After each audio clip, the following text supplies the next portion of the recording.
Hello, my little button bashers, and welcome back to the 2HR podcast. I'm joined once again by the Ginger Winch himself. All right. I'm not giving you a full title this time because you just cock it up anyway. Right. And joined, of course, by me, whose my name is below me, is just like his is. So there you go. You know who we are. Today, 6 of the top most funnest games we played in our childhood. Prior to the millennium. Prior to the millennium, all right. And up to the age of, I'll say 16, but it shows how old we actually are when I say that. Yes. So I'm going to dive straight in with you, Stephen. Your first game, I believe. My first game was a sequel. Yeah. My first game was a sequel. It is Streets of Rage 2. Ah, okay. Yeah. On the Sega Mega Drive. Yes, I remember it well. Running around through the streets with rage. It's a side scroller, and you just kick the crap out of baddies. And that's pretty much it, really. That was the whole story. There was a story behind it, wasn't there? Didn't someone get kidnapped, or was that the first one? That was the first one. The second okay. one, you get there's more. It's the same people or more people. Or it's new people and things. Anyway, yeah, I played this so much when I was little. I mean, I was 9, I think, when this came out.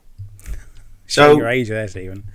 When I was that age, me and my mate used to do have sleepovers and whatnot. And every time we go around his house, we go up to the video shop. That's how old it was. Pay £1, rent Street Fighter for the night, or Streets of Rage for the night, and then complete it. Yeah, well, if I remember rightly, at the beginning we did complete it, die, but then if you play it every 2 weeks, you've pretty much got it on lockdown, haven't you? No, that's true. Did no one else ever rent it out? No, I don't. At least not on the weekends that we wanted it. Fair enough. Yeah, well, we've all done that, haven't we? So yeah, it's a side scroller beat 'em up with some crazy. I suppose it's like an 80s action film. It's very much like an 80s action film. I mean, I've got a few of the names of the people that you can pick. Oh, here we go. We've got some good names, have we? Bring me the names. Axel Stone is the main one. Yeah, it's definitely an 80s name. Blaze Fielding. Definitely. Blaze is definitely an 80s name as well. Max Hatchett. That's just and Eddie Hunter. I mean, yeah, to be fair, back in the day, it was pretty good graphics and that. Yeah, but it's not. It holds up all right. It kind of looks like a retro game. Yeah, it's just like an indie game now. I suppose you can still get it on. Emulators for it. I think there's a Mega Drive collection or something like that. It's part of. Be all right. Yeah. So bring back memories. When was it released then, Stephen? It was released in 1992/1993. Ooh, that's a long right at the end of ago. 92, beginning of 93, depending on which continent you're in. Of course, yes, because it didn't have global releases back then. It was you get it when you get it, and that's that. Yes, it was made by Sega, so on Sega Mega Drive. So double whammy for Sega. Yeah, after doing research for this, obviously there was no IGN or GameSpot or any of that back then. No. So was it like Sega Magazine or something? Games Master Magazine. Remember Games Master? Games Master Magazine gave it 88%. Dude, to be fair, if you get a monocle, you could do that now. Patrick. Is it Patrick? Patrick Moore? Yeah. Sir Patrick Moore, the late Sir Patrick Moore. Yeah, that's right. Yeah, as Games Master. If you're too young to remember Games Master, which you probably will be, because it's on YouTube. It's ridiculous. Wasn't it Dominic Diamond was also presenting? I don't even. Anyway, with the golden joystick, I remember that. Yeah. 88% on Games Master. Wow. And it had an install size. You ready? Because it was a cartridge. The game itself was 1.5 megabytes. Ooh, now you go steady. Go steady with that. That's ridiculous. 1.5 megabytes for. I mean, I don't think I can save a Word document that's that small. I was going to say that this video recording already is like 100,000 times bigger than that. So yeah, I mean, all back that in the day, information. that small, wasn't it? Yeah. It was the first time they had to put it on a slightly bigger cartridge, I think, because it was over the 1.5 Yeah, I remember it being a chunky, wide cartridge. It wouldn't even fit on a floppy disk. Ooh, So technology. Street Race 2, lots of fun, and Yeah, I mean, it's not really a brain teaser, really, is it? no, you turn your brain off and kick things and punch Yeah. things. Oh, you can But pick up quite a bars lot and of hit games people. back then were very much similar. So I don't know what you mean, Stephen. I don't know what you mean. so hey ho, yeah, but yeah, it's really good. I mean, get it on Steam if you fancy giving it a go on the Mega Drive collection. I'm pretty sure it's on I'd have there. to actually buy a joypad, but as you may have tell, my seat's not fixed yet. Yeah, you can plug your Xbox controller in and still enjoy it, I suppose.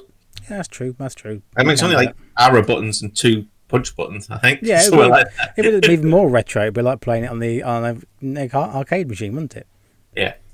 Anyway, that's my first one. That's your first one. And in that case, Stephen, after all your interesting tidbits, how many button bashes out of 5 would you give that as a button bashing game? Back then, it was a solid 4. Now, probably a 3. Yeah, you could go average then 3.5. Yeah, something like that. 3.5 button bashes. So games don't particularly age well. No, they at don't. all. Really, some of them don't age well before they come out. But so yeah, so I'll again, give you 2. One for way back when it was in its prime, and one for if you want to give it a go now. Fair enough. I can understand that. Well, there you go then. Streets of Rage. Go and check it out if you don't know what the hell we're talking about. If you're too young. Speaking of being too young, my first game technically came out before I was born. Wow. But I played it on a different platform. It was a platform that came out on the Atari 2600. Ooh, posh. Which, no, it wasn't the wooden lined one. It was the plain black one that you got in Europe. Yeah, I had that as a kid. That was brought to me when I was very young. So I was about 4, maybe 5. I started playing it. It is, of course, the one and only Centipede. People will probably not have a clue what Centipede is, but I spent hundreds of hours on that game with my single button joystick. It's very interesting. Basically, you are a square and you are fighting other squares and slightly less squares. That's the power of the graphics in that game. You are a little man who fires darts at a giant centipede that runs across the top of the screen, and in between that there are also spiders and fleas, and occasionally a scorpion will run across the top of the screen as well. So it's kind of like Space Invaders. Very much the same sort of thing. Probably used the same program for it as well, to be honest with you. Thinking about it, it's slightly different colours. That was about it.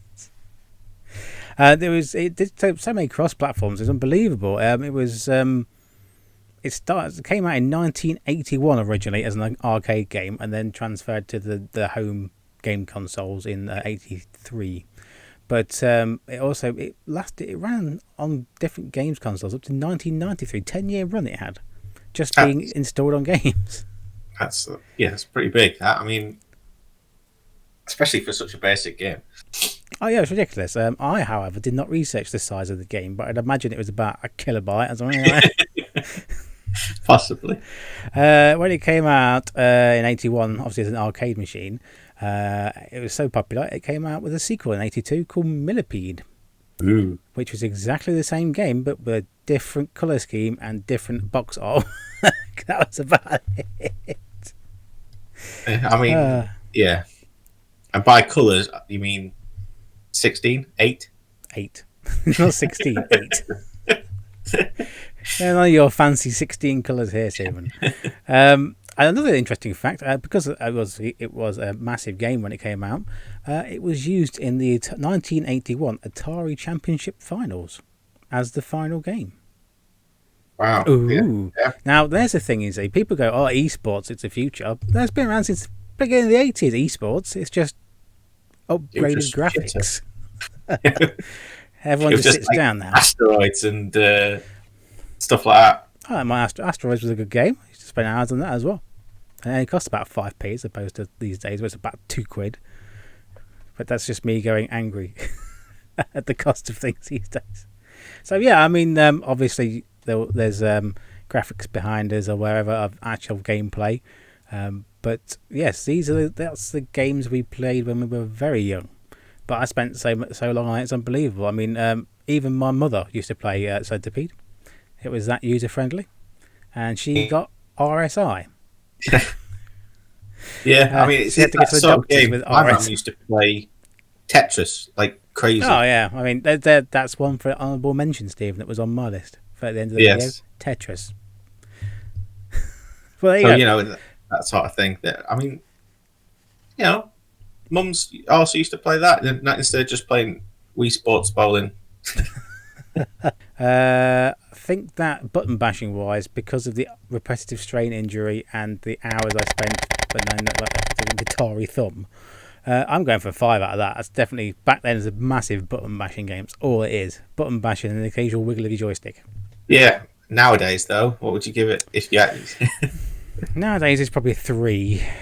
There's only one button. It literally just does one thing. So back then, you went hell for leather on that single button. But these days, you've got hundreds of buttons. So 3 now, 5 back then. Fair enough. So for my next one, this is this is one that probably no one's ever heard of. I played the living crap out of it. If it's the one I'm thinking it is, then I hadn't heard of it either. I must admit, and I feel very sad and depressed that my nerdiness wasn't going that far. It's called Defender of the Crown, and it's Defender of the Crown 2. Not Defender of the Crown, Defender of the Crown 2. Interesting. It took me a long time to try and find any sort of thing about that on the internet. Yeah, I mean, hence my research isn't particularly great, but I have some trivia about it. So go on then, get some trivia about it. Not yet. I have to explain the game first. Oh yeah, just need to explain. Not what it's about. You play a random English noble in, just at the end of that 100 Years' War with Prince John and Richard and Robin Hood and all that bollocks. Yep. And then you have to it's history. Basically take over England. So a very early version of like Civ-ish? But no, that's the thing. It's had so many different types of game inside its one game. So the main game is to build your army up, build your little towns, liberate England. Yeah, and take over England as whoever. But there are bits in it where maidens would be absconded to towers, and you have to go in and sword fight your way in and rescue them. Kind of swashbuckly them. Yeah, and then when you attack a castle, you get put into the siege, and you fire catapults with flaming, Greek fire and rocks and stuff.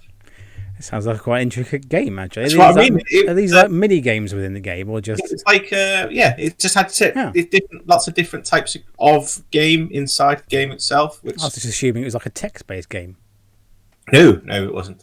It was a sequel to one that was made in 1986, which was called Defender of the Crown. Strangely, they rushed that one out, Defender of the Crown, because reasons. So they had to cut a lot of stuff from it that was only partially done. Yeah. And then in the second one, which was released in 1993, which is 7 years afterwards, they had basically re-released Defender of the Crown, but with the bits. Okay, yeah. So the first one didn't have the sieges, and the sword play and stuff was very basic and such. I believe in my further studies you also had jousting competitions as well. Probably, yes. So now in 1993 they re-released it with all of the features. So that's the one I played. Didn't play the first one. So well, technically you did play the first one, just under a different title. Yes. I mean, I got this on the Amiga in 1993. Well, I got this off of my cousins. Went round their house with some blank floppy disks. And came back with Defender of the Crown 2. There were statute of limitations of pirating games back then, Steve. It was the Amiga. Everybody did it. Yeah, I know. Floppy disks was the thing. Disclaimer, yes. Do not steal games. Yeah, probably not. From 1993, don't steal games. Although you can get the emulation of it if you really want. I'm sure you can. Someone's bound to emulate it somewhere. This was made by Cinemaware, which nobody's ever heard of, and they've gone bust, so nobody probably will ever hear of them again. So, did not get bought out by anyone? It did at some point, got re-released. I think it's on Steam, maybe, or somewhere, or maybe GOG. Yeah. But yeah, it's old now, isn't it? So, well, yeah. I mean, it's 11 megabytes. Well, that's a big game. Yeah, I know. So how many bloody floppy drives floppy disks I needed for that? Oh, God knows it. Probably about 50. It must have been about 6 or 7, probably. Was it 3 meg per disc? 1.4. Oh, blimey! I must have got some big discs. 1.4 technically, I think. Anyway, so yeah, I played it. I went to my cousin's house. We played it at my cousin's a lot. Then I took it back with me, somewhat, not yes, and played the crap out of it at home instead as well. So fair enough. Okay, so that is Defender of the Crown 2, the re-defending. What sort of button bashing score are you giving that? At the time, it was a 5 out of 5 because it had so many different things in one game that were all. It does sound quite an in-depth game, actually. Yeah, so I mean, at the time, I was kind of blown away by. This is the same time, but you had Civilization, the original. Yes, Civilization, which was basically just squares on more squares doing square things. Whereas this had a bit of that, but it also had a bit of jousting, bit of the fighting, bit of the siege warfare. So I don't know. It's Maidens I wouldn't say Towers, it's precursor to Total War, but it's that sort of thing. Yeah. You had a map, and then you went off and did other things. To be fair, the people that made Total War probably played that game. Oh, probably, yeah, probably. Anyway, so yeah, 5 out of 5 at the time. I haven't played it since, to be quite honest. Who would? But I would imagine it's trash at the moment. If you went trying to compare it to any sort of new Total War, for example. Yeah. So I'd knock it. I'd be like a 2 now. 2, yeah. So a retro score of 5. Yeah, and a modern score of 2. 2. Yeah. Fair enough. mean, you can see if you play it now, you could probably see where a bunch of new games got their ideas from it. Yeah. Because I never saw anything like this previous to this, and afterwards, to be fair, when researching it for this podcast purposes, I looked at it and I was quite impressed with what it looked like. To be fair, yeah, it had its own soundtrack and everything. Was put some time and money into it. Yeah, it made. And no one heard it. I think it made at least the first one made a decent amount of money, hence the sequel. Yeah, and then they went on and made more crap after that and went bust. But it does happen. Things happen like that. They do indeed. So, your number 2. My number 2 is one that we both have probably played. It's a lot later than my other one. It came out in 1997. And everyone probably knows it because everyone's probably seen the film, which is a bad thing because the film's far worse than the game. It is, of course, GoldenEye 007 on the N64. Yes, I thought that would be coming. Yes, what a game. Slight nerd confession, though. I've never played GoldenEye on the N64. What? Yeah, I never. During my youth, I never did Nintendo ever. So, didn't you go around someone's house and play it at least? Wow, emulators everywhere now. Some actually some really good emulators online you can play of them now. But always the most popular with a 4-person multiplayer. Co-op, yeah, with 4 screens, split screens. Yeah, I mean, that's pretty good. So, I've seen people play it and all of that. So yeah, not been under an N64 rock then. What's the GoldenEye? The one with the Boris guy? Was that film? Yes, the Russian. I'm invincible. Yeah, yes, that was him. Yes, right. He was definitely in that. Yes, as well as Sean Bean. Who can you guess what happened to Sean Bean? He didn't die by any chance. He did die indeed. Yes.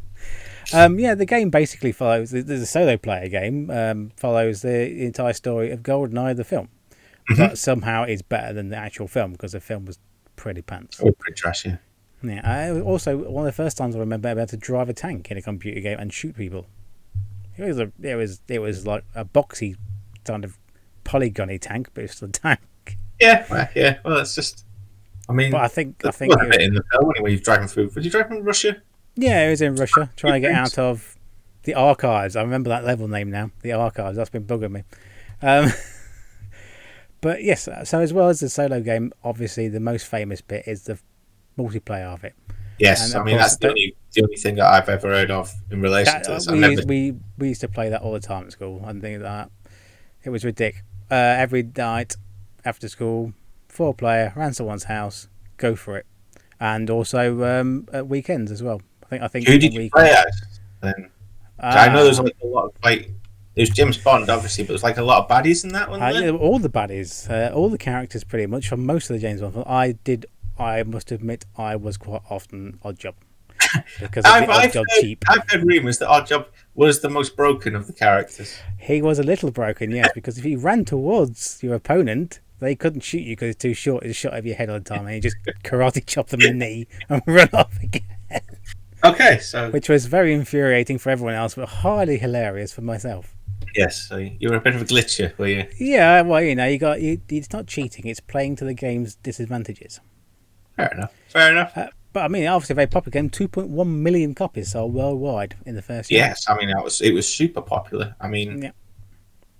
I think everyone who had a Nintendo owned it. I think it probably actually helped make the N64 a game. Tim film game as well, but it was trash. Yes. Tomorrow Never Dies. Jobby.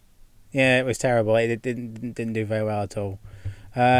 This one made £250 million worldwide. Pound dollars. That's quite a lot of money in 1987. Yeah, it's a lot of money. But yeah, so go check it out. I'm pretty sure you can find an emulator for it wherever you want. Just Google it; it'll be there because everyone loves it still. Yes, still as fun as it ever was. So. And I'd imagine on PC with the ability to actually aim and point the gun as opposed to just fire straight and just turn around like a Dalek. I imagine it'd be pretty good fun actually. So I don't know. Might see if we can find it somewhere. Possibly. Well, after that one, button bashing. It's not really a button bashing game, is it? Yeah, but it's one press and run. Defending the crown, but yeah, I mean, back in the day, out of 5, I assume it's a 5 out of 5 for back then. Yeah, I'd say 4 out of 5 back then. It wasn't that button bashy. It was quite funny throwing grenades and things and sticky mines, but it wasn't that button bashy. So I'm going 4 out of 5 back then. Ooh, 2 today. 2. I mean, maybe even a 1, but I'm being generous and saying 2. 2. Just, I mean, the game, it's the N64, so it was 3D at least. Yeah. It's just people made it trying, and that was it. So if you want to call it 3D, Stephen, yeah. Yeah. I mean, it was 3D polygons. Yes, it was like, that's a face. Yeah. I mean, it wasn't like Doom, which was 2D, was it? No. It had you could go round corners and things like that, and all sorts. You could crouch, and I don't think there was a jump in it, but you could crouch. You did jump off a dam, like at the beginning of the film as well. You could do that. But yeah, 3D. Oh, okay, fair enough. Right, your final game then, Stephen. My final game is the most obvious, I would imagine. I knew you were going to pick this when I actually gave you the games ever. I gave you the title of the podcast. I knew you were going to pick this, so I got it. Well, it's Half-Life. That's what it is. Because if you haven't played Half-Life, what are you doing with your life? That's it's literally Half-Life. You must have played that's ever FPS ever. You must have played at least one of its derivatives. Yes. Derivatives. Yes, okay. Derivatives. Yeah, it was released in 1998. As said, it was an FPS. It was released on PC. Yes, it was an actual proper thing to play games on. Yes, it was released by Valve. You may know them from such things as Steam and earning all the money from Dota and such. I don't know what you mean about Gabe being in charge of the world. I didn't hear anything about it. It was built. Who is this Valve? The Quake engine. So another good game. Built using the Quake engine, inspired by Doom. So it's got good pedigree. Inspired by Doom. Yes, well, it was a first-person shooter wasn't it, at the time. So, Yeah, but true, this one, true. it's kind of took it further. I mean, there was a bunch of like physics puzzles and other things that hadn't been used in first-person shooters as of yet. Mostly because the physics wasn't there for them up until this point. Wasn't there also destructible things? This is kind of semi-destructible. I mean, it was. It's not like it wasn't like Battlefield or where you could blow a but wall up. you could smash boxes and things, couldn't you? Yes, that's what I mean. It was kind of scripted destructible things rather than what I mean. Yeah, you hint. There's a box over there. Hint. Yeah, and there's you can't get through there because there's a plank in the way. Smash said plank with crowbar. Bang, done. Yeah, so it was really good. It was really, really good. It kind of pioneered a lot of FPS stuff. Not off. I always remember the intro to Half-Life is instead of having like a cutscene or anything, it was you as Gordon Freeman, who is the titular person in Half-Life, and you go to work, and you just walk along. You go through security checkpoints. You go on a little tram. It takes you to work. I remember that, yeah. And then you get to work, and it turns out some people have been fucking around, and they've brought aliens here. So yeah, I never really got that. Did they bring aliens here, or did they open a portal? They opened a portal to the alien world, and aliens spilled out. I remember the zzz machine. And then you, being a bespectacled scientist, are the only person to sort it out. So of course, you go in sort it your out. Radiation suit. Yes. So yeah, you basically run around, and then at some point the military are called in to try and quell everything, including you and the alien. So you have to fight them as well, and you keep going until you find the big boss baby, which you kill, and that's it. Job done. You fire a rocket. If you were anything like me, you fire a rocket launcher into the top of its head, and it dies, and then that's it. Job done. I mean, it did spawn so many other games off it, and as well a massive amount of like backstory to it as well. I mean, there's it has expansions. The original one, that is. Yeah. So you had Opposing Force, which was released in 1999, where you play as the Marines who came in to kill everything, including Gordon Freeman. And then there was another one called Blue Shift, which was released in 2001, where you get to play as I think his name was Harvey, the security guard. You walk past in the beginning. You play as him, and you do things. Also, there was a bunch of mods for it, which obviously garage mod maybe. I've somewhat got a bit of notoriety since, like Day Defeat was one of them. Yes, it was. Team Fortress, you might have heard of that one. Yeah, small Valve. Might have heard of the small one, the indie one that's called Counter-Strike, by any chance? Yes, I think I remember someone mentioning that and playing that somewhere. Yes, so it also had its own multiplayer where you picked, I don't know, a dude that, I mean, you could pick anything really, any character that was in any of the story. So you could be you could be Gordon Freeman, you could be the Vortigern, you could be the bloke with the briefcase, you could be a scientist, and you just run around with a crowbar and crazy lasers and fought each other in like a death match. Yes, I remember that well. So I mean, me and Lenke, we went to an internet cafe, of all things. Yeah, there you go, young people. Google what you had to do to play games. So we could play multiplayer, because it wasn't really an online multiplayer at the time. There wasn't any people didn't have internet, or the ad, but it was dial-up. It was crap. So we had to go out to a place where it had a lot of basically a LAN, didn't we?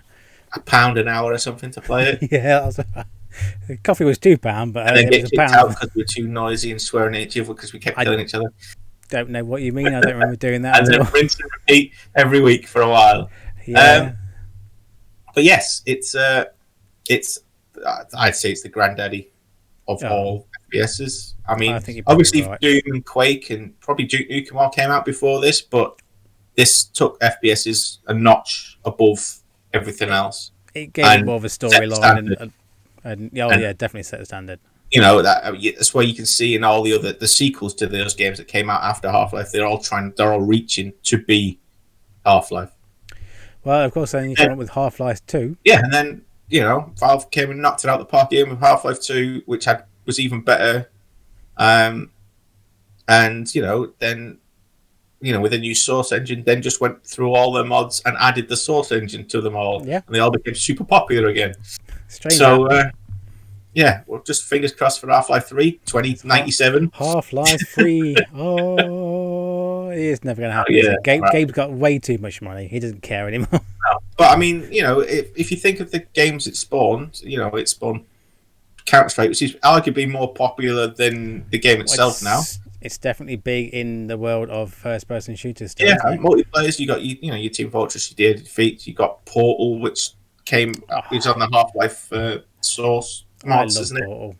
And so clever, so just funny. There's just a crap ton of it, a crap ton of stuff that came out from it. And well, I think to be fair, Half-Life made Valve and Steam and everything else. Yeah, I mean it was Valve didn't have Steam out. Steam wasn't a thing when that came out. Steam definitely wasn't a thing.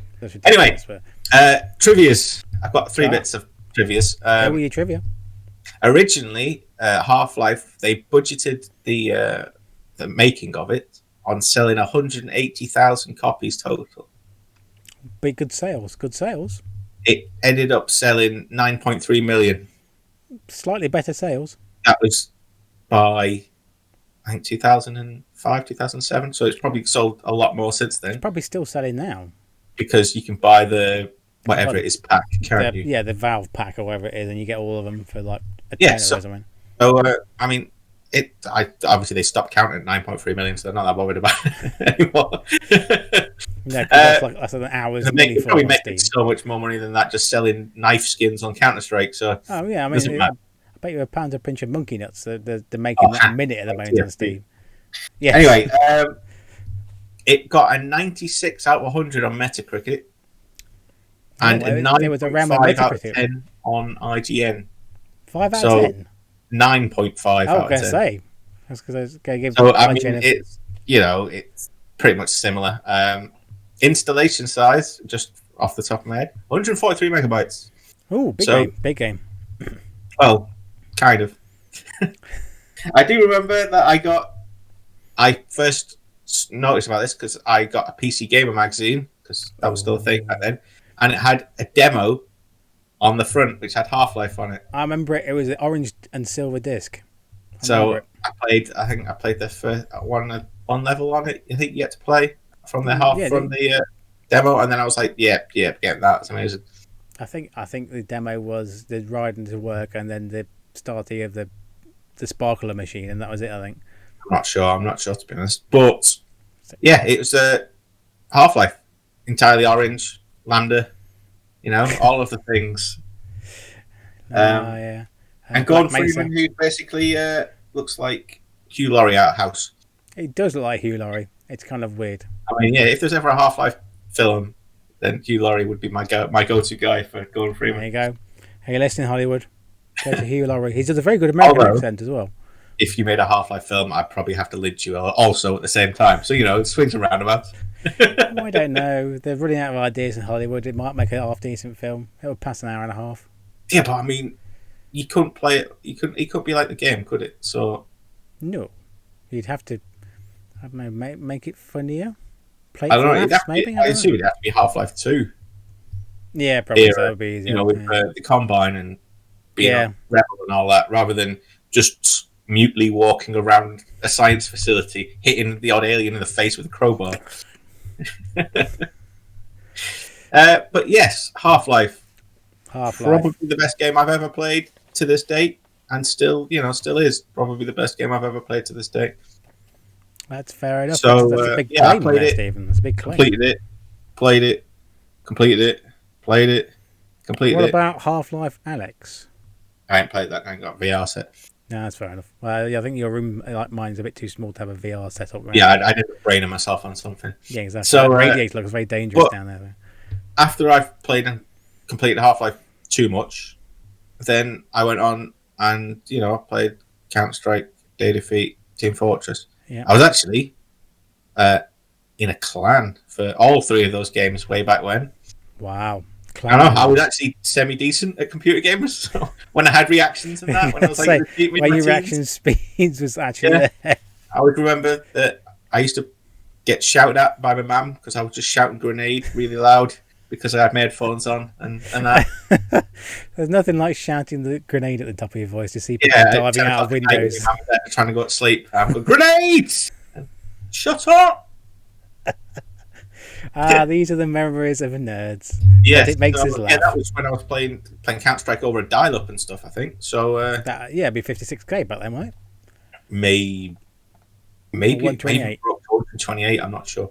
Yeah. But anyway, yeah, I played. I don't know if you say it professionally because I was never paid money, but I played in a league. Not professionally, then, is it? I played in a league for serious amateur. There you go. And Team Fortress. So there you go. I like Team Fortress. Carried on playing that for a long time, and then Half-Life 2 came out, and then played that, and then played the source versions of them for a long time. I've kind of given up on it now, to be fair, though. I say I've not played it for a long time. It's still on my Steam. A few times when they updated it, but I mean, I'm not into the whole Counter-Strike things. Too many crazy Russians telling me I'm a noob. Yeah, it's a bit difficult from what I remember. I mean, it's all Twitch, and they're all dead young kids now, and I've got the reactions of strangely a 30-year-old. Yeah, tell me about it. I noticed this when I played Rainbow. Yeah. I mean, I'm not too bad at Siege because at least at Siege you can outthink your opponent. And I can still do I'm going wrong because I always, even when I was younger, I was always the boat running in, tossing grenades around and going mental. Somebody's got an AWP and they're sitting at mid. I got no chance. I ain't out sniping that guy. I'm getting no scoped or quick scoped in the face, and that's that. So memories. Yeah. So then, Stephen, out of 5. 5. You're getting 5 buttons. Yeah. Just that's it? 5? Yeah, 5 for now, 5 for then, 5 for all goddamn time. 5 forever. There you go. Literally the best game I've ever played, ever. Everyone loves Half-Life. And if somebody gave it me now, I'd still play it. I mean, I've got it, but you know what I mean? If someone went, play this now, I'd be like, all right, yeah, sure. There you go. And I would be like, oh, these graphics are they're a bit average, aren't they? And that's it. That's all I'd say. And just crack on. To be fair, the story would hold up still. It's just the graphics are a bit pants now. But I think they remade it, didn't they, recently? Yeah. In the Source engine, they remade an indie team remade Half-Life 1 in the Source engine. By indie team, does that mean a bunch of nerds sat around eating crisps and redesigning an already existing game?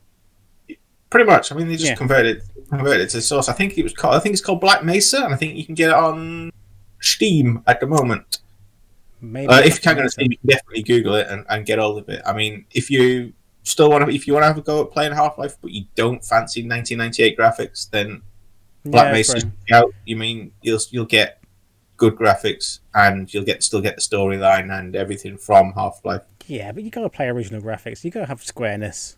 Squareness is retro. It puts people off, doesn't it? So I've just thrown it out there as an option if you don't want to see 98 graphics, but you want to see, I don't know, what was Half-Life 2, like 2005? Yeah, so it's a 6 year better then. It's still chunky, but not as chunky. Maybe it's even more. Maybe it's like 2008, but it's still the same graphics. They're still using the same graphics for Counter-Strike now, so it's not like they've still playing that. It's big money, big competition still into Counter-Strike. So yeah. Also, I forgot to mention that Half-Life, the AI of the computer, obviously the enemy AI was the best that had been out at the time. They used to go and take cover and try and flank you and such like that. So it was actually they did, yeah. Instead of just a dude standing firing wildly at you and you fire wildly into a wall face first and things, yeah. Doom. You just walk into a room and they'd all turn and start shooting at you, and you'd have to strafe shoot everybody to death. Whereas this one, you could, take cover and they take cover, and then they try and flank you, and you have to try and flank them, and it was a bit more tactical. Yes, it very much was. Yes, it was a very cleverly thought out game, I must admit. Yes, again, as I say, probably the best game I've ever played. So there you go. big claim, but I can quite agree with you. It's probably not one of the best games I've ever played, but it's probably second best game I've ever played. Fair enough. So your last and final last one. My last and final last one. I'm suddenly realising that I actually have no PC games on my list whatsoever. Being a PC gamer that I am, but I back bet you then, can get more on Steam now anyway. So. Oh, yeah, probably can do. Yeah, probably can do. My last game only just meets the criteria, coming out in 1999. It is, of course, the game you and I used to play quite a lot after school, Stephen. Mm-hmm. Tony Hawk's Pro Skater. Yes, that was made by the high quality soundtrack on that. That was brilliant soundtrack. I suppose we should prefix this by saying that both me and Dave were very into our ska punk, new punk type, Green Day, Goldfinger, Less Than Jake, that sort of. And this is the soundtrack to this game. Puts that on a soundtrack and lets you do crazy skating maneuvers. So. Brought to you by the good people of Neversoft. Remember that? Yes, with the eye. Yes, with the drippy eye. Well done, Stephen. Good memory. Neversoft, and of course Activision as well. But Activision is still around, I think. Yes, the Activision Blizzard now. And they're a bunch of course. Wow. Call of Duty every year and ruining Blizzard. That's what they're doing at the moment. That's an angry attack by Stephen there. But carry on. Yeah, that's fine. That's right. Yes, what can I say about this game? You play as one of, I think there's like 9 or 10 different characters in there who are actually all real skateboarders at the time, who are all now probably in the 50s. Probably all old and fat. Although I've seen Tony Hawk recently, and Birdman's still skating into it, so pretty much like Tony Hawk did back then. He's just got kids and that, and he's about 50 as well. Yeah, whereas right now he's just like a big tub of lard at the moment, isn't he? So yeah, he did chunk out a bit, and then of course you got like Bucky Lasik and all that lot as well, haven't you? So yes, it was old 90s skateboard. I couldn't tell you a professional skater at the moment, apart from Tony Hawk. Bob Smith. So, but yeah, it's been a long time. A handful at least. I mean, to be fair, this game probably helped spark back up the whole world's interest in skateboards again after the 80s. Our generation was very into X games in inverted commas, wasn't it? Like not BMX, Zoltan. Zoltan. Going into a half pipe with a BMX or a skateboard. Dave Mirror's BMX and things like that. Yeah. So all the same time. And then at the same time, you probably had like what's the snowboard one for Tricky? Yeah, SSX Tricky. SSX Tricky. Yeah, I think so. It was all about the extreme. Our generation. What generation are we? We X, Z? I don't know. Well, I think we're Generation X. I think we might be. We're either X or Z. We're not boomers and things. We're not boomers and we're not millennials. We're somewhere in between. Can't be millennials. We were drinking at the millennium. So yeah, I mean, when we were that was literally the prime time for skating. Or baggy jeans, ska punk, skater punk. Everybody had BMXs, Quicksilver and Animal and such. Everyone had a wallet on a chain wallet and things like that. Vans trainers. It was that was the era for that. I'm still wearing skateboard trainers now. Literally wearing DCs as we speak. So it was what was on PlayStation 1? PlayStation 1, the original PlayStation, yes. I know you can get it on Steam now because I have it on Steam now. Well, they're actually in the process, I believe, of remastering this. They've already done it. I've got it on Steam. It's out. Oh, okay, right. Okay, I didn't know it was out. I'm not. Yeah, I bought it a while ago. It was in a sale or something for okay, £5, something like that. I imagine it looks a hell of a lot better than it did back then. I mean, not really, because there's not really much to do with it, to be quite honest. It was pretty chunky back then. I mean, there was questionable physics in it as well. Yeah, my plan is to install it downstairs and use an Xbox controller at some point and relive the glory days. There you go then. Can you still split screen it? I have no idea. I would imagine so, because it's probably the same game. There you go then. It's bigger this time, so that might be a thing. Yeah, I might better see what we're doing. But yeah, I mean, it was an interesting game. I had a lot of. It wasn't just you in a half pipe because I mean, there's different levels, wasn't there? Lots of different levels, lots of different locations. And you had to do certain things to gain certain skill points, and the more skill points you got, the better your guy was, and you could do better things. Yeah, I mean, I believe I think this one had a character creator as well. Once you complete the game, you could create your own character. Possibly. I mean, I know you could get like different boards, like designs of wheels and such. And then you go around a place, and was there videotapes you had to collect, and letters, and letters hanging out and things. Yeah, which were like all over the shop. So it was some of them were quite hard to get hold of. Some were very anger-inducing to get hold of. Yes, so rage quits did happen in that game. It was, and then there was multiplayer, obviously, as alluded to, where you go against your friend. Horse. You play horse as well for the first time. Remember that? Yeah, trying to get better, do better tricks and higher scores and such. Yeah, I mean, some of the transitions from like doing like 1080s and things like that, and then you're halfway in the air, and all of a sudden you're grinding a rail that's in the ceiling as well. The physics wasn't 100% realistic. We'll put it that way. But I mean, it was a game that was easy to pick up, but quite hard to master, I'd say. Yes, it was always fun, no matter how good you were. It was terrible when you do a massive trick after trick after trick after trick, and then you'd be rolling, and roll into another thing to grind another rail, and then I'd be doing this on the rail, and then you'd fall off, and the entire thing you've done was just wiped out. All those hundreds of thousands of points gone. Your special bar gone. Your controller gone across the room. In a window, in a wall, in tiny pieces. Yes, not through the window, through the wall. So yeah, I mean, it was. I think it was. Oh wait, there's a statistic. I have a statistic here for you. Go on then. In the UK alone, 300,000 copies were sold.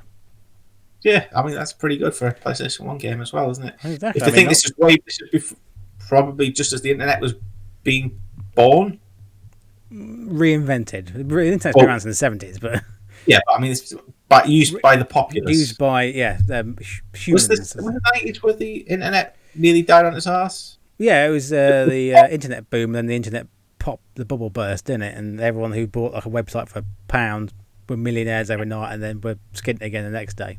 Yeah, something like that. That's how it happened, but back then, there wasn't social media, and there wasn't, it wasn't like go on YouTube and see someone playing a game and I'll buy that game. It was you saw it because you saw a magazine and a newspaper with somebody on the front of it, or you got a demo of it through a magazine that you put in your, and you get the long dead genre of magazines with demos on the front. Yeah, I do remember the demo was the first level. Yes, first level, first character. I think a warehouse. Yes, type place with some glass you could jump through over a half pipe. I remember that bit. Yes, it was, I believe. Yeah. Yeah, so I think it was just that level, and then after I played that and heard Superman by Goldfinger playing at the same time, I was sold, to be quite honest. Yeah, to be fair, the soundtrack did help that game out a lot, I think. Well, for us anyway, because it was our music, so... I mean, to be fair, any skater worth his salt who didn't like that soundtrack deserves a slap. Because it was literal skater music to a T. Well, I mean... It must have been a popular game because there's like 8 or 9 sequels to it with Underground and all that lot that came out as well, which all did. It's good. 2 was good, 3 was good, 4 was alright, I think. 2 and 3 were just the same thing, but with different locations. Better graphics, different locations, more music. Yeah, different music, different locations. So you could go to like San Francisco and Alcatraz. That's what I was thinking. If you could do Alcatraz and other crazy things like that, which is quite scary. If you actually, I've not been to Alcatraz, but if you look at Alcatraz and then remember the game, it's actually pretty close layout to Alcatraz. Not as big, granted, because it would take you ages to get around it, but some of the major points are exactly the same as they are in real life, which is quite clever for a game back then. Yeah, I mean, it was pretty good. Pretty good game. What would you give it out of 5? Oh, back then, button bashing, 5. Your fingers were a blur all the time. Massively. You had to do those kick flips and endos and grind, jump, melons and things like that. And I think even if you play it today, it's still a 5, button bashing wise. Yeah, I mean, I can't I don't know if mine is the HD version or it's just a HD version or a remastered version, the one I've got. Good question. I mean, obviously being from back then, all of the games that we're talking about were all in 4v3. Yeah. If you've got the game, you might have to record some footage for me, Stephen, because obviously all the footage you can find everywhere is all 4v3 and grainy as shit. So go on there and play a level and record some footage. Yeah, I so think I'm just the HD version then. Which that's fine. HD is perfect. 720 is fine. It's basically the same game, just 16:9. Yeah, that's perfect. At least I get to see it. All I can see is like dark grey square fludges and then occasional kickflip go off. So there's a mission for you. You can definitely. That's definitely available on Steam if you want to get. Oh yeah, I think everything we're talking about is probably on GOG as well. GOG's got quite a lot of shit. Old games. It'll have Centipede on it. Good old games. I'm not sure whether Centipede's on there though. That's a pretty old game. It's at least like a couple removed from Pong, you know. Yeah, I mean, to be fair though, I could probably knock up Centipede in about half an hour. It wouldn't take long. It doesn't actually matter that much. It wouldn't take long. I'm pretty sure it's already out there anyway. So. Yeah, I mean, Snake on the Nokia was more advanced than that. So I imagine. How dare you? There's a million Flash games which are pretty much the same thing. Probably. Yeah, it wasn't exactly. I bet with it being a 3 kilobyte game or something. I can't imagine it would take you long to write it. No. And literally, after the end of each level, it's exactly the same. It just colour changes and things get a bit faster. Then colour changes and things get a bit faster. So that's 6 out of 6. 6 out of 6. What do you guys think? Let us know in the comments below if you like any of the games. If you played any of the games that we've played. If you have, then welcome to the Old Gamers Club. Yes. I'd like to go through a few honourable mentions first. Oh yes, of course, Stephen. Your honourable mentions. Ones that didn't make my top 3, but were still very solid, and then I played the shit out of when I was little. This is fine. I was going to do that myself, but you told me your honourable mentions, and all the ones I was going to mention are in there, apart from Mario. There you go. Yes. I'm having Mario because I played Nintendo. I have to admit, I was never a Nintendo kind of guy, so Mario Kart, any of that stuff, I never played. So honourable mention for Mario. There you go. But carry on with your list, Stephen. With my list, I would go with Sensible World of Soccer on the Amiga. Yes, a brilliant classic game. Which was made by Team 17 and it's still one of my favourite games ever because it was amazing. It was the first time I could play. I was a player and a manager, and it had real people instead of just random made up names. Yes, it was a cross between FIFA and Football Manager. Yeah, and when you got hold of it, you were winning like 12-0 constantly. So it was pretty good. On the same sort of vein, Championship Manager, which has now turned into Football Manager. Yes, of course, yes. Way back when, it was Championship Manager, and it was the first proper solid managerial game that I played. Never really played them. I know you have like all of them, but quite a chunk of my life. I think that game has in all its iterations. Shinobi, where you on the Sega Master System, where you got to play a ninja and stab people. That was awesome. Sure, that was awesome. Paperboy. Yes. Which I think I had on the Commodore 64. Yes, it was a 64 game. I think I might have it in the loft somewhere. No, I did it on the Amstrad C64. Oh, you had it. Because C64 standing for 64 colours, it was that good. On a cassette that you had to actually rewind when you finished playing. So old. Sonic. To parallel your Mario's, because whatever Sonic did, or whatever Mario did, Sonic did as well. And I was a bigger guy, so all of the Sonics. Double Dragon, again, I think that was 64, where it's kind of like Streets of Rage, but worse. Yeah, it was like a knockoff. I think it was before. To be honest, I just think it was. Did Streets of Rage stole from it? Yeah, I know. I didn't steal from it, but did it, but better. So very inspired by. We use that term, inspired by. Yes, Tekken for its combat, that and Street Fighter, where I played them quite a lot. Yes, they both rate very highly on the button bashing. Yes, I mean they were good ones to play with your mates because see back then it was you didn't play them over the line. Your mate came round and you could sat in front of your CRT TV. And drinking your iron brew and farting and usual stuff. Well, actually, way back then, it was probably like Safeway's own cola. So, rather than Yeah. over. But yeah, The no frills one. Yeah. yeah. That was one used to come around. One used to play on my own, which was Duck Hunt. Oh, but that was a NES game. I don't think the one I'm thinking of is called Duck Hunt, though. I think it was one on the Master System with a light gun. Was it like Hunt Duck instead? But it was something remarkably similar, but I can't think of the name. So instead of the dog, it popped up, and it was very much the same thing. You shot things with a light gun, so when you were a kid, you get to shoot things with a light gun. It was amazing. Yes, yeah. So we'll call it Hunt Duck instead of light Duck gun. Hunt. Hey, the Die Hard trilogy games off of the. Oh, blimey, yeah. I forgot about them. There were 3 different types of game. The first one was like you'd go around the Nakatomi Plaza and try and save the world. The second one was I'm just pointing up there because that'd be a very good place to put a link to our other podcast about 80s action films. Yes. The second one, based on Die Hard 2, was a shooter with light guns. And the third one was based on Die Hard 3, which was a taxi driver.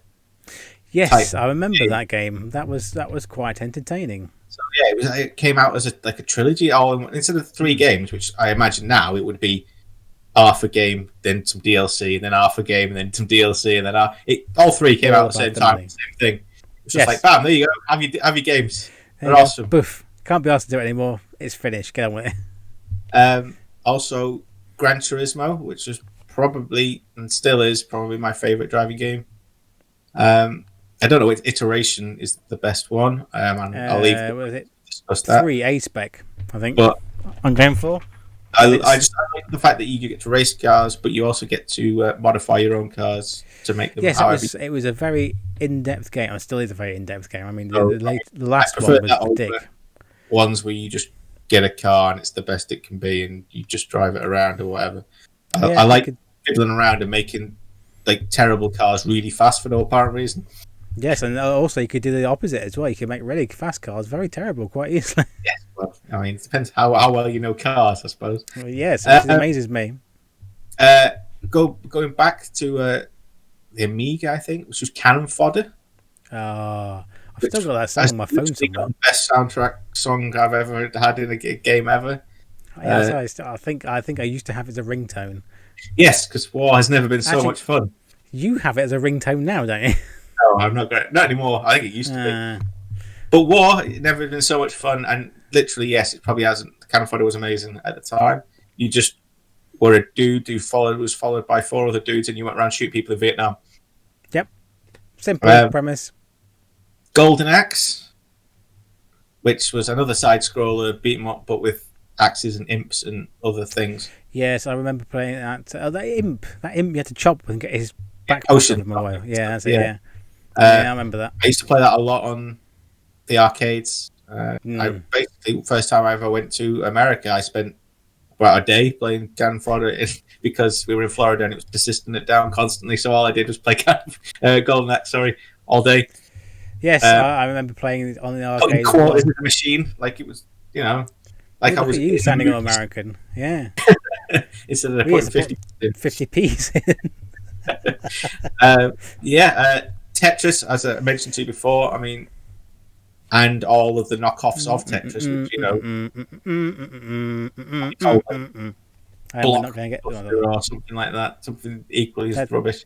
That was Bob Holness, wasn't it? But we never had Tetris. We had like an LCD screened little handhold thing, which only did a fake Tetris game. I can't remember what it was called. Tetris. Probably. But that's the one. I used to play that, and then my mum used to play it, and we used to try and beat each other's high scores for ages. Fair enough. So family games together stage, yeah. Yeah. Civilization, the original.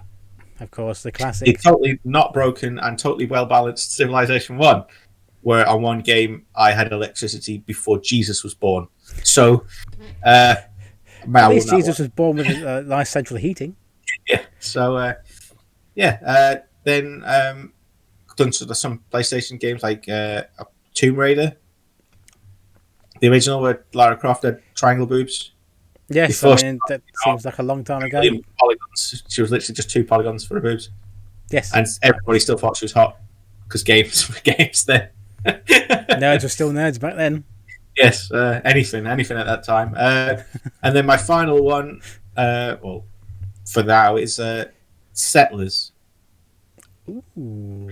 Yeah, I used to play that on the PC, and That's an old game. I used to go around my mate's house, and he used to play it, and I used to watch him play it because it was a single player game.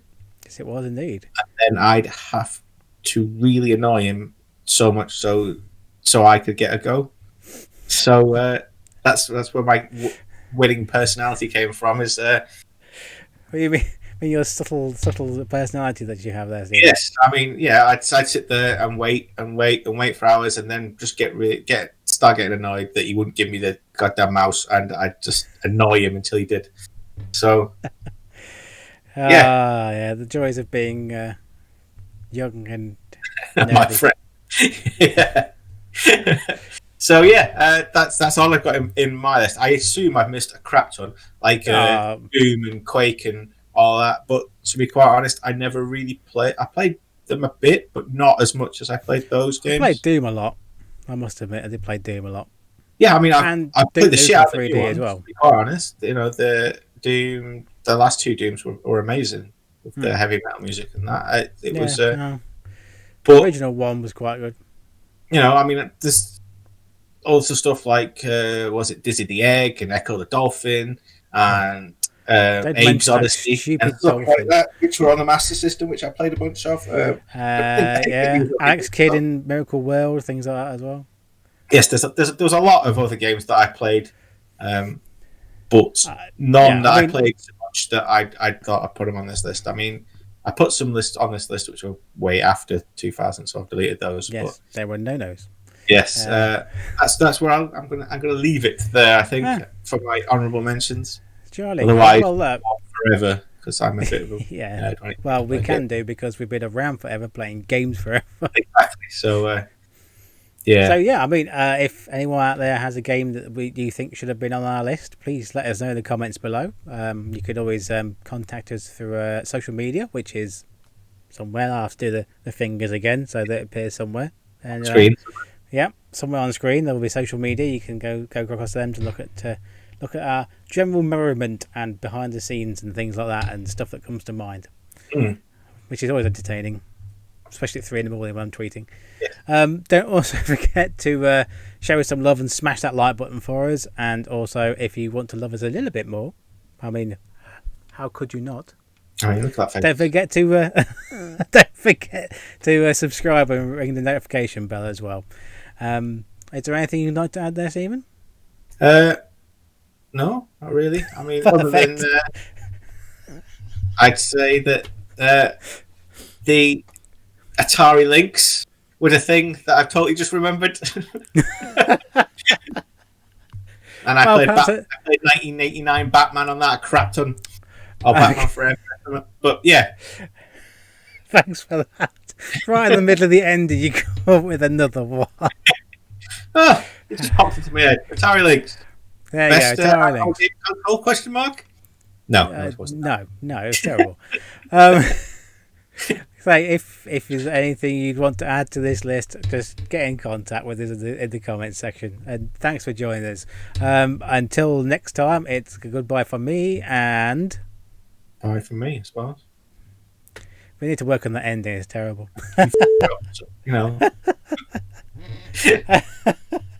Thanks for watching, folks. We'll see you next time. Bye. Bye.